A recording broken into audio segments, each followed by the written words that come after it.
நான் என்ன செய்தின்னு நான் பார்க்கவே இல்லை. இன்னைக்கு எல்லாம் அலைஞ்சிட்டு இருக்கேன். நீங்க தான் சொல்லணும், என்ன நீதிமன்றம் என்ன கண்டனம் தெரிவிச்சிருக்காங்க.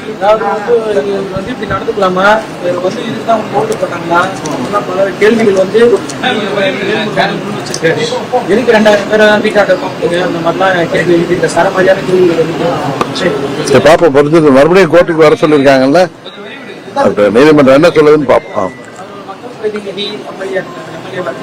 சரி, நீங்க என்னிட்ட என்ன எதிர்பார்க்கிறீங்க?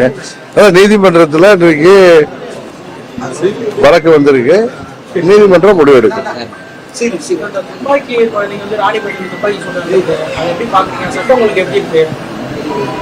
சட்டம் ஒழுங்குதான் தமிழ்நாட்டில் சந்திச்சிருக்குது. திமுக ஆட்சி பொறுப்புக்கு வந்ததுல இருந்து யாருக்கும் பாதுகாப்பு இல்லாத சோதனை. இன்றைக்கு வட மாநிலங்களில் கேள்விப்பட்டிருக்கோம், கள்ள துப்பாக்கிகள் எல்லாம் இருக்கிற மாதிரி இங்க இன்றைக்கு ராணிப்பேட்டையில ஒரு துப்பாக்கியால் சுட்டது. இது போன்ற இன்னும் போதை மருந்து பழக்கம், கூலிப்படைகள் என யாருக்கும் பாதுகாப்பு இல்லாத ஒரு மாநிலமாக தமிழகம் இந்த திமுக ஆட்சியில, இந்த விடியாத ஆட்சியில போய்கொண்டிருக்கிறது. 26 தேர்தலில் உறுதியாக மக்கள் இதற்கு ஒரு முடிவு கட்டுவார்கள்.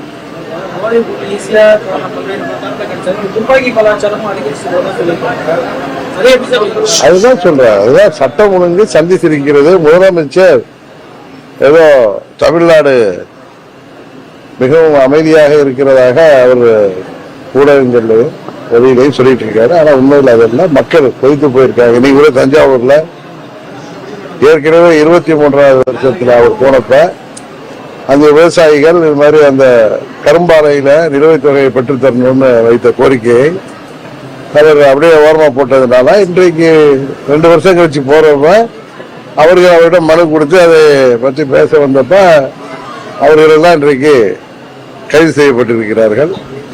முதல்வர் நிறைவேற்றவில்லை என்று தஞ்சை மாவட்டத்திலேயே, அவர் தஞ்சை மாவட்டக்காரர், எங்க மாவட்டத்தை சேர்ந்தவர், டெல்டாவை சேர்ந்தவர். டெல்டாவில் விவசாயிகள் ஒரு முதலமைச்சரை இன்றைக்கு கருப்பு கொடி காட்டுகின்ற அளவிற்கு தான் இன்றைக்கு தமிழ்நாட்டு நிலைமை இருக்கிறது.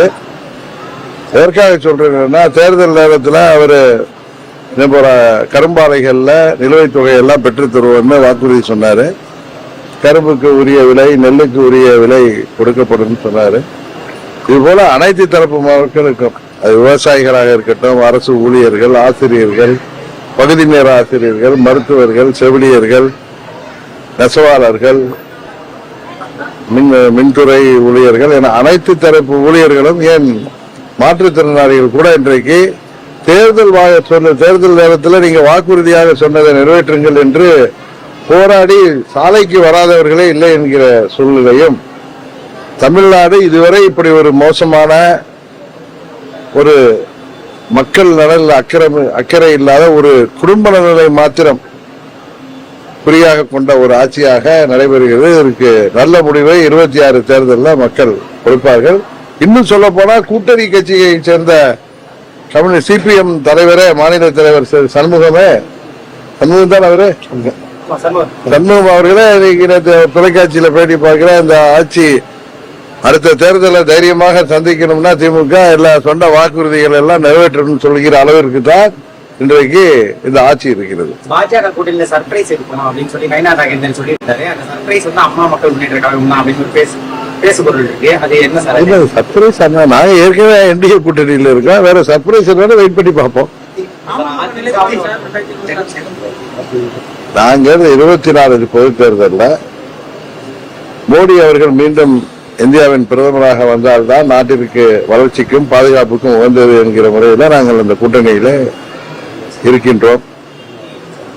தேர்தலில் எங்கள் கூட்டணி வெற்றி பெறும் என்கிற நம்பிக்கை எங்க இருக்கு. பாஜக ஆட்சி தான் இருக்கும் 2026 அதிமுக ஆட்சி, அவங்க கூட்டணி ஆட்சி இருக்காது அண்ணாமலை சொல்லியிருக்காரு. ஒவ்வொருவரும் அவர் கருத்து சொல்லுவாங்க. அதுக்கு நயினா நாகேந்திரன் தான் நீங்க கேட்கிற, அவர் தான் பதில் சொல்லுவார். அதுக்குதான்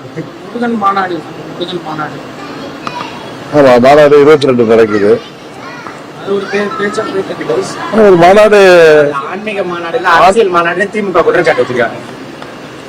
அது ஆன்மீக மாநாடு தான், அரசியல் சார்ந்தவர்கள் நடத்துறதுனால அரசியல் மாநாடாகத்தான் சொல்லுவாங்க. ஆனா தமிழ் கடவுள் முருகனுக்கான ஆன்மீக மாநாடு அது என்னவென்று பொறுத்திருந்து பார்ப்போம். சரி. கட்சியோட இது 2026ல அதோட தாக்கம் எந்த அளவுக்கு சொல்லி இருக்கும்? அது நீங்க தான் சொல்லணும், தமிழ்நாட்டு மக்கள் தான் முடிவு செய்வார். நீங்க உங்க கருத்துப்படி கேட்கணும்.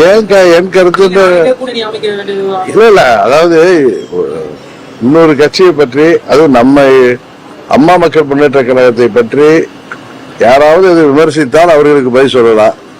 நம்மை பற்றி எதுவும் சொல்லாத ஒரு கட்சியை பார்த்து நாம் ஏன் விமர்சனம் செய்ய வேண்டும் என்பதுதான் என்னுடைய கருத்து.